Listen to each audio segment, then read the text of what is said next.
ಪೂಜೆ ಮಾಡ್ತಾರೆ. ಬಿಡುಗಡೆ ಆದ ನಂತರದಲ್ಲಿ ಈ ಪ್ರೊಸೀಜರ್ ಹೆಂಗಿತ್ತು ಇವಾಗ ಬಂದಿದ್ದಾರೆ ಅಷ್ಟೇ ಹೇಳ್ಬಿಡಿ ಸಾಕು. ಇವತ್ತು ಕೇಳೋಣ ಅಷ್ಟೇ ಜಾಸ್ತಿ ಇದೆ ಇಟ್ಕೊಳ್ಳೋ ಬಂಡಿ ಬೇಗ ಹೋಗೋಣ. ಶಿವಣ್ಣ ಇರೋಣ ಒಂದು ನಿಮಿಷ ಪ್ರೆಸ್ ಮಾಡೋಣ. ಹೈಕೋರ್ಟ್ ಬೇಲ್ ಕೊಟ್ಟಿದ್ರು ಕೂಡ 3 ದಿವಸ ತಡ ಆಯ್ತು. 3 ದಿನ ಬೇಲ್ನಲ್ಲೇ ಇರಬೇಕಾಗುತ್ತೆ. ಇವತ್ತು 4ನೇ ದಿನ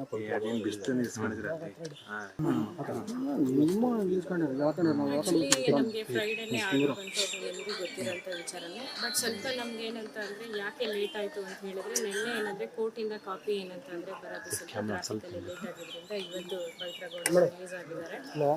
ಮತ್ತು ಇನ್ನು ಎಲ್ಲದಕ್ಕಿಂತ ಹೆಚ್ಚಾಗಿ ಏನಂತ ಅಂದರೆ ಜಡ್ಜ್ಮೆಂಟ್ ಬಂದು ಇದು ರಿಪೋರ್ಟಬಲ್ ಜಡ್ಜ್ಮೆಂಟು. ಸೊ ಆ ಒಂದು ಕಾರಣಕ್ಕೆ ನಮಗೆ ಜಡ್ಜ್ಮೆಂಟ್ ಕಾಪಿ ಕೊಡೋದು ಕೂಡ ಸ್ವಲ್ಪ ಡಿಲೇ ಆಯಿತು. ಅದರಿಂದ ಏನಂತ ಅಂದರೆ ಲೇಟಾಗಿ ಇವತ್ತು ರಿಲೀಸ್ ಆಗಿದ್ದಾರೆ ಸರ್. ಹೊರಗಡೆ ಬಂದ ತಕ್ಷಣ ಪೂಜೆ ಮಾಡ್ತಾರೆ. ನೆಕ್ಸ್ಟ್ ಎಲ್ಲಿಗೆ ತೆರಳ್ತಾರೆ ಅಂತ ಸರ್ ಅವ್ರ ಮನೆಗೆ ಹೋಗ್ತಾರೆ ಸರ್. ಆ್ಯಕ್ಚುಲಿ ಇವ್ರ ಬೇಲ್ಗಿನ್ನ ಹೆಚ್ಚಿಗೆ ನೀವೇನಂತ ಅಂದರೆ ಆ ಜಡ್ಜ್ಮೆಂಟ್ ಏನು ಕೊಟ್ಟಿದ್ದಾರೆ ಸಾಹೇಬರು, ನೀವು ಅದನ್ನು ಏನಂದರೆ ಹೈಲೈಟ್ ಮಾಡೋದ್ರಲ್ಲಿ ಒಳ್ಳೇದು ಅಂತ ನಾನು ಹೇಳ್ತೀನಿ ಸರ್. ಕಾರಣ ಏನಂತ ಅಂದರೆ ಎಲ್ಲ ಜಡ್ಜ್ಮೆಂಟ್ಗಳು ರಿಪೋರ್ಟಬಲ್ ಜಡ್ಜ್ಮೆಂಟ್ ಆಗಲ್ಲ, ಬಟ್ ಈ ಜಡ್ಜ್ಮೆಂಟ್ ಏನಂತಂದರೆ ರಿಪೋರ್ಟಬಲ್ ಜಡ್ಜ್ಮೆಂಟ್. ಸೊ ಹಾಗಾಗಿ ಏನಂತ ಅಂದರೆ ನೀವು ಅದರಲ್ಲಿ ಇರ್ತಕ್ಕಂಥ ಅಂಶಗಳನ್ನ ಏನಂತ ಅಂದರೆ ಪಬ್ಲಿಕ್ಗೆ ತೋರಿಸಿದ್ರೆ ಏನಂತ ಅಂದರೆ ಕೆಲವೊಂದು ಕಾನೂನಿನ ಹೊಸ ತತ್ವ ಅಂತ ಏನಂತ ಕೆಲವೊಂದು ಜಡ್ಜ್ಮೆಂಟ್ಗಳು ರೂಪುಗೊಳ್ತವೆ. ಸೊ ಅದರಲ್ಲಿ ಈ ಜಡ್ಜ್ಮೆಂಟ್ ಕೂಡ ಒಂದಾಗಿದೆ. ಏನು ರಿಪೋರ್ಟಬಲ್ ಜಡ್ಜ್ಮೆಂಟ್ ಏನು ವಿಭಿನ್ನವಾಗಿದೆ ಅಂತ ಸರ್ ವಿಭಿನ್ನವಾಗಿ ಏನಿದೆ ಅಂತ ಹೇಳಿದ್ರೆ, ಈಗ ನಾವು ಫಾರ್ ಎಕ್ಸಾಂಪಲ್ ಏನಂತ ಅಂದರೆ ಯಾವುದೇ ಒಂದು ಜಡ್ಜ್ಮೆಂಟ್ ಬರೆಯೋಕ್ಕಿಂತ ಮುಂಚೆ ಕೆಲವೊಂದು ರೆಫರೆನ್ಸ್ ಅಂತ ಮಾಡ್ತಾರೆ. ಈ ಒಂದು ಇನ್ಸಿಡೆಂಟ್ ಇದೇ ತರ ಇನ್ಸಿಡೆಂಟ್ಗಳು ನಡೆದಾಗ ಯಾವ ಅಂಶಗಳನ್ನ ಪರಿಗಣಿಸಿ ಏನಂತ ಅಂದ್ರೆ ಜಡ್ಜ್ಮೆಂಟ್ ನೀಡಿದ್ರು ಅಂತ.